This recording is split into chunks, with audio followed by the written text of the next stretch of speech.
Oi pessoal, eu sou o Alessandro e hoje eu vou comentar Missão em Sierra Vista, história que saiu no número 33 da Tex Gold. É a segunda história desse número da Tex Gold. A primeira é intitulada A Lei do Deserto, já foi comentada aqui no canal. Pois bem, não custa dar novamente essa informação. A Tex Gold do número 30 até o número 40 traz duas histórias por edição. Histórias que foram publicadas originalmente no Tex Almanac e que tem em torno de 100 páginas. Ou seja, cada edição da Tex Gold fica aí com no mínimo 200 páginas.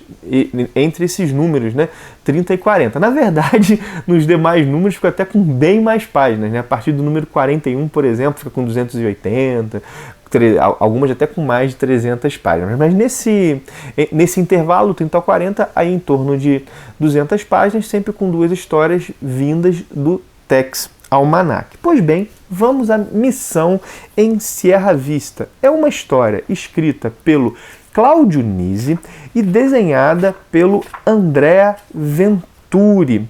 E é uma história que saiu aqui no Brasil em 2001 no Tex Almanac número 8. Na Itália saiu em 2000 no Almanacco del West. Pois bem, aqui está a primeira página da história e os desenhos do Andrea Venturi.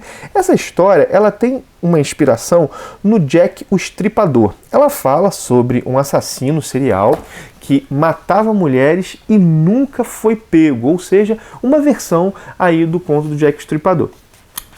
A história começa com Tex chegando a um vilarejo de fronteira, procurando por alguém que supostamente esteve lá um tempo antes. E nós vemos, conforme a história vai avançando, que esse alguém também estava lá à procura de outro alguém. É isso mesmo. O Tex está investigando, está à procura de uma pessoa que foi a essa cidade à procura de outra pessoa. Isso aqui é essencialmente uma trama de investigação. E uma trama de investigação num vilarejo pequeno, lugar onde as pessoas tendem a ser desconfiadas de estrangeiros, vamos colocar dessa maneira, de forasteiros, e que as pessoas também falam pouco por terem medo. Inclusive, nesse contexto da história, falar pode significar arriscar a vida. Falar pode significar ser morto. Então, é essa situação. Tex está procurando uma pessoa que estava nessa vila, nesse lugarejo, investigando alguém. Todas as descobertas que o Tex faz são feitas assim através de delatores. Não há propriamente um encontrar pistas e a partir dessas pistas ir montando a história. Não, há pessoas que delatam para o Tex a situação. E assim, a estratégia que ele usou para chegar a essas pessoas é uma estratégia engraçada, né? Ele colocou no jornal um anúncio sobre pedindo que dessem informações a ele sobre determinada pessoa. E é claro que ele teve que lidar com mentirosos que só queriam ganhar dinheiro, né? Mas acabou, no longo prazo, dando certo. A história, eu devo dizer, ela é bem previsível, assim, ela é bem previsível. Sei lá, no meio da história, você já sabe boa parte do que está armado, sabe quem é, não há reviravoltas. Assim, quem fez esses assassinatos? Quem desapareceu com essa pessoa que o Tex está procurando? Bom, há essas perguntas e elas vão sendo respondidas até de maneira relativamente rápida na história. Como eu disse, bem previsível, mas a história acaba valendo por algumas situações e personagens pontuais. O que eu mais gostei foi o jornalista que mantém um jornal em circulação, esse personagem aqui, esse de cabelos brancos, ele mantém um jornal em circulação numa cidade onde a maioria da população não sabe ler. Além disso, a sequência final do Tex lidando com o assassino é uma sequência que eu achei bem boa e que tem esse final à la Nisi, né? O Claudio Nisi costuma, nas suas histórias, construir figuras trágicas, principalmente no que diz respeito aos antagonistas com os quais o Tex lida. No caso dessa história aqui, não é o antagonista que é a figura trágica, mas uma pessoa que gravita em torno dele, assim. Ou seja, ele constrói um coadjuvante trágico que também é uma vítima desse assassino, ainda que uma vítima diferente, vamos colocar dessa maneira.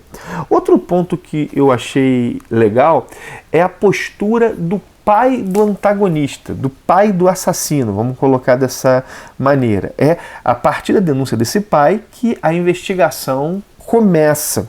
E é uma sequência rápida onde essa denúncia é feita, mas ela é cheia de significado e muito bem ambientada numa cultura cristã.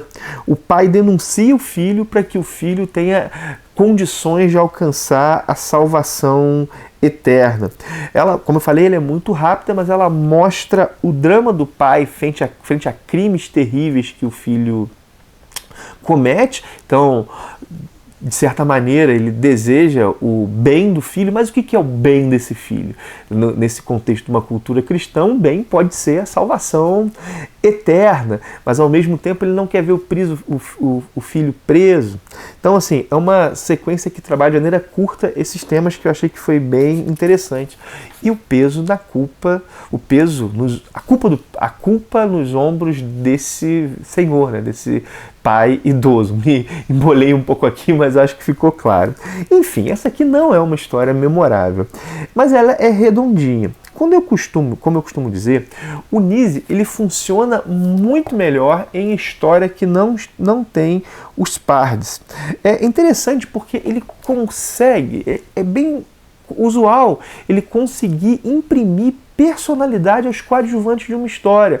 A antagonista, personagens melhores que aparecem, mas com os pardes, principalmente com Kit Carson, isso não acontece tanto. Esses personagens ficam mais vazios. Os companheiros do Tex são mal trabalhados pelo Nise, ao meu ver, né? Bom, e eu tenho curtido essa segunda etapa da Tex Gold com essas histórias mais curtas. Já mencionei isso aqui, está me proporcionando a outra experiência com o personagem. Estou acostumado com histórias mais longas do Tex.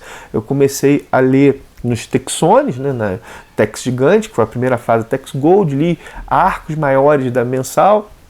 E agora estou lendo histórias de one shot, né? Histórias de 100 páginas publicadas numa única edição, e tem sido uma experiência interessante.